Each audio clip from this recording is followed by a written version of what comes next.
गांव सनौली खुर्द चौपाल में पहुंचे समालका हल्के से भाजपा प्रत्याशी मनमोहन भडाना का यहां पर आए ग्रामीणों ने जोरदार स्वागत किया गया। इस दौरान उनका फूल मालाएं व पगड़ी पहनाकर स्वागत किया। साथ ही ग्रामीणों ने मनमोहन भडाना को मांग किया कि सनौली मेन अड्डा जो पुराना हरिद्वार रोड सड़क है, सड़क खस्ता हालत है, इस पर जगह जगह गड्ढे पड़े हैं।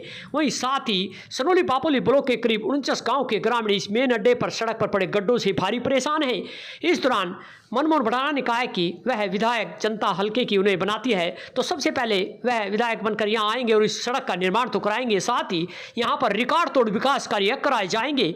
और इस दौरान उन्होंने कहा कि और भी वह उनकी इच्छा है कि हल्के में 10 ऐसे स्कूल बनाए जाएं ताकि बच्चे निस्वार्थ भाव से यहाँ पर उच्च शिक्षा ग्रहण करके कामयाबी हासिल कर सके। और साथ ही उनका पगड़ी व फूल मालाएं पहनाकर ग्रामीणों ने जोरदार स्वागत किया और उनका आशीर्वाद दिया है। आगे बढ़ने के लिए भी उन्होंने कहा है कि इस तरह बीजेपी में रहकर वह हल्के में विकास कार्य और भी अधिक तेज गति से करा सकते हैं अगर हल्के की जनता उन्हें आशीर्वाद देती है।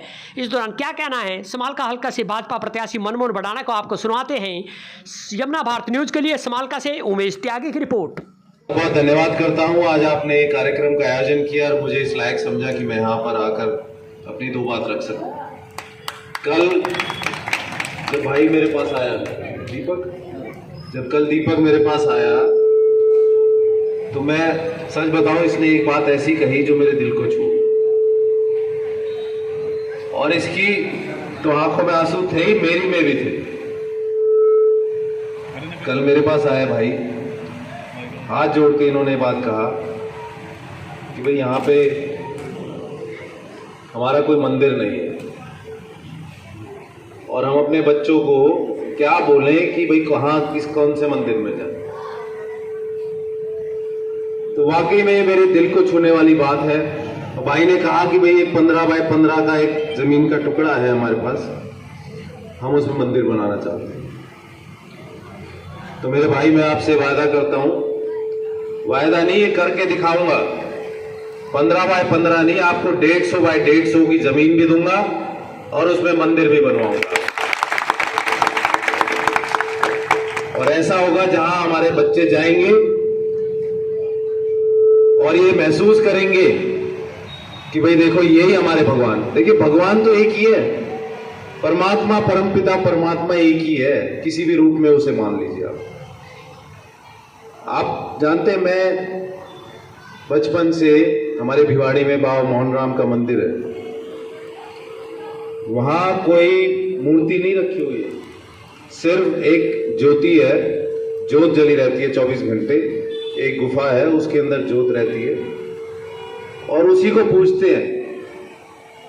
मैं तो उसमें सच बताऊं, मैं तो उसी में अपना कृष्ण देखता हूं, अपना राम देखता हूं, मेरा हनुमान भी वही, मेरा भोले भी वही, मेरी माता भी वही है, मेरा पीर भी वही है, मेरा मौला भी वही है, मेरे लिए तो सब वही है।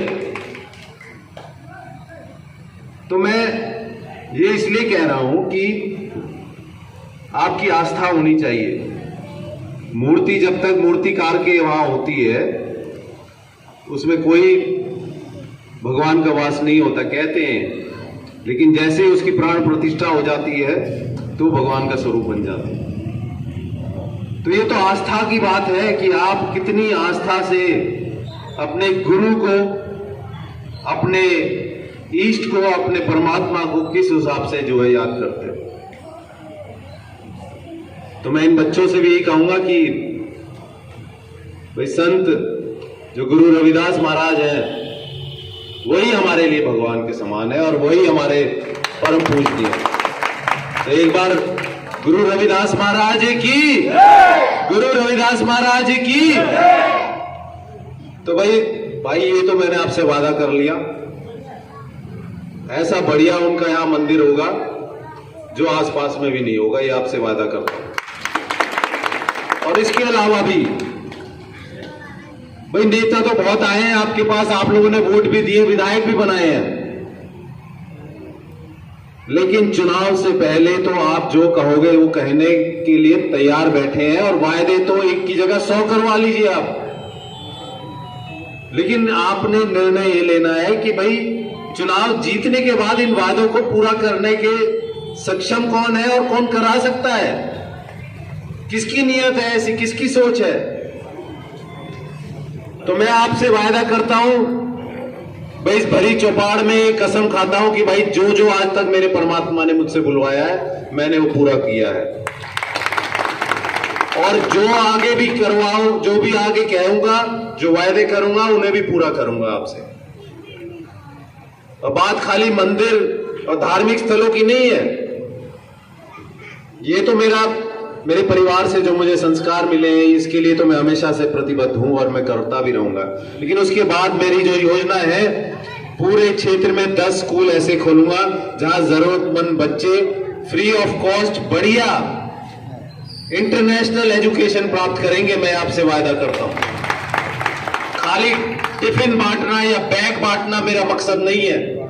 मेरा मकसद यह है कि जब मेरे बच्चे 10-12 साल बाद जब स्कूल की पढ़ाई करके यहां से जाएं तो देश और दुनिया में समालखा का जो है नाम रोशन करें। ऐसी एजुकेशन इन्हें मिले, ऐसी इन्हें हर सहूलियत मिले। मैं चाहता हूं कि मेरे क्षेत्र में कोई भी व्यक्ति अपने आप को असहाय ना समझे, चाहे वो किसी भी रूप में हो। कोई मेरा बुजुर्ग, मेरी माता बहन या मेरे कोई बुजुर्ग को ये सोचे कि भाई वो सक्षम नहीं है अपने बच्चों की शादी कराने में, तो मैं उसके लिए खड़ा हूं। कोई ये सोचे कि भाई अब मैं जैसे घूम रहा हूं क्षेत्र में, कहीं दिखता है किसी की छत में से पानी लीक हो रहा है, किसी की छत गिर रही है, ऐसे लोग हैं जो नहीं कर पा रहे हैं, तो मैं आपसे वायदा करता हूं मैं उनके साथ खड़ा मिलूंगा। मैं आपसे वायदा करता हूं, बाबूजी राजकुमार जी ने जो कहा कि सड़कों की हालत जर्जर है। सड़कें किसी भी शहर की जो नींव होती हैं। इंडस्ट्री भी जब ही आएगी सड़कें अच्छी होगी, लोग भी जब ही वहां से गुजरेंगे जब सड़कें अच्छी होगी, तरक्की भी वही आएगी जब जहां सड़कें अच्छी होंगी। तो ये भी एक मेरी प्राथमिकता रहेगी कि सड़कों की ऐसी स्थिति हो कि जो आधे घंटे का सफर है आज की डेट में वो 15 मिनट में आप पूरा कर सकें। और ऐसी तमाम चीजें हैं जो आप लोगों के रोजमर्रा के जीवन में आपको रोज समस्याओं से जूझना पड़ता है। एक विधायक का काम ये नहीं होता कि भाई 10 आदमी मेरे इस गांव में है और मैं अगर विधायक बन गया तो तुम्हें खुली छूट होगी, आप लूट करो, खसोट करो, जो करना है करो, मैं तेरे साथ। वो सोच वाला व्यक्ति नहीं हूं मैं,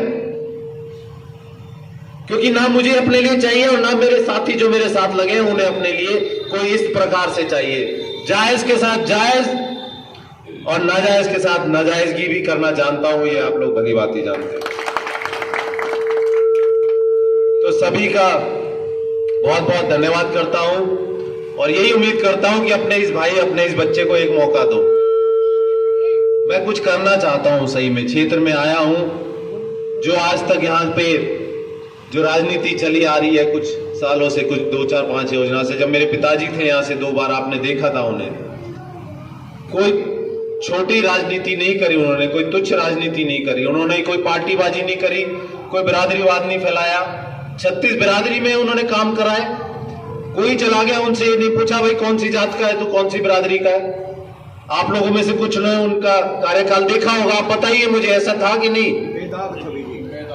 कोई एक व्यक्ति भी अगर ये कह दे कि उन्होंने 1 रुपए खाया किसी सरकारी काम में या कोई सरकार का दुरुपयोग किया, तो मैं सच कहता हूं आप लोगों के सामने अभी चुनाव अपना छोड़ के वापस चला जाऊंगा। अगर एक आदमी को ऐसा मिल जाए, विरोधियों को, जो हमारे पीछे और कैंडिडेट या और पार्टी के लोग हैं, उन्हें मुद्दे नहीं मिल रहे, हैरान है, वो परेशान है कि भाई मुद्दा हो तो इनके खिलाफ कौन सा हो,